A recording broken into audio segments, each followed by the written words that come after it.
all the funding of the royal family needs to be looked at. We need complete transparency for it. If that happens, there'll be a revolt in this country and the royal family will lose all favour with the majority of people in this country. I'm from a council estate. We don't get offered nice, cushy deals. It's a case of you pay your rent or you pay your mortgage. If you can't pay it, they take it away.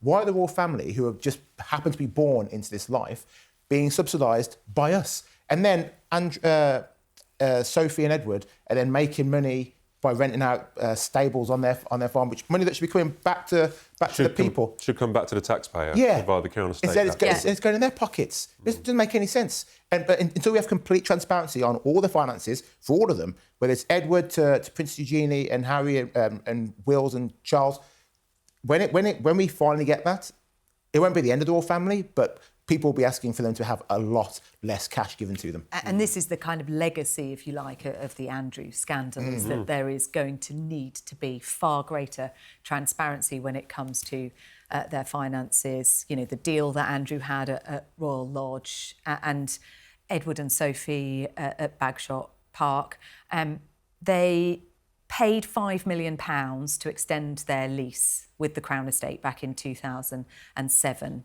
And after that, then it's a peppercorn rent.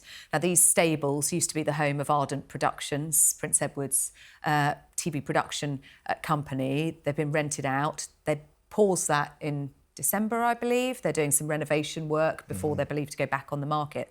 The problem is, we know these properties cost an awful lot to maintain, but I think why there are questions here is not that they're renting these out, but the fact that this is Crown Estate property, but the money appears to be going to Edward and Sophie and not back to the taxpayer.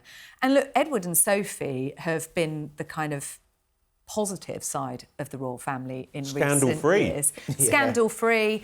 Sophie, with all of the work that she does around sexual violence in conflict, for example, you know, really lauded as the royal family's secret weapon. But they are not immune from the questions about the fairness and the legitimacy of these financial arrangements.